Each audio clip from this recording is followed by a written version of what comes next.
ពន្លឺគឺជាផ្នែកមួយដ៏សំខាន់បំផុតក្នុងជីវិតប្រចាំថ្ងៃរបស់យើងប៉ុន្តែតើធ្លាប់ដឹងទេថាពន្លឺធ្វើដំណើរលឿនកម្រិតណាហើយអ្វីជាល្បឿនពន្លឺពិតប្រាកដយោងតាមទ្រឹស្ដីរូបវិទ្យាល្បឿនពន្លឺគឺជាល្បឿនអតិបរមាដែលរាល់រូបធាតុថាមពលឬព័ត៌មានអាចធ្វើដំណើរបាននៅក្នុងលំហអាកាសនៅក្នុងរូបវិទ្យាទំនើបល្បឿននេះត្រូវបានកំណត់ជាផ្លូវការនិងមានតម្លៃថេរស្មើនឹងប្រហែល299លាន792458ម៉ែត្រក្នុង1វិនាទីដែលបើគិតជាគីឡូម៉ែត្រគឺប្រហែល30,000គីឡូម៉ែត្រក្នុង1វិនាទីឬប្រហែល1080លានគីឡូម៉ែត្រក្នុង1ម៉ោងដើម្បីឲ្យកាន់តែងាយយល់ពីល្បឿនដ៏មហាសាលនេះ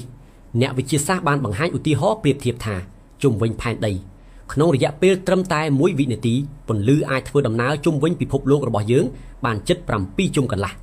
ពីព្រះអាទិត្យមកផែនដីពន្លឺដែលចាំងចេញពីព្រះអាទិត្យត្រូវការពេលត្រឹមតែ8នាទីនិង20វិនាទីប៉ុណ្ណោះ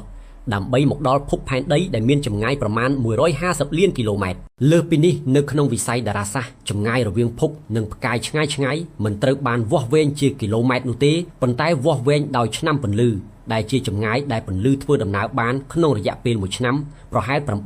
9.46 លានគីឡូម៉ែត្រល្បឿនពន្លឺមិនត្រឹមតែជាតួលេខធម្មតានោះទេប៉ុន្តែវាជាគ្រឹះដ៏សំខាន់នៃទ្រឹស្ដីទំនាក់ទំនងពិសេសរបស់លោក Albert Einstein ដែលបានចែងថា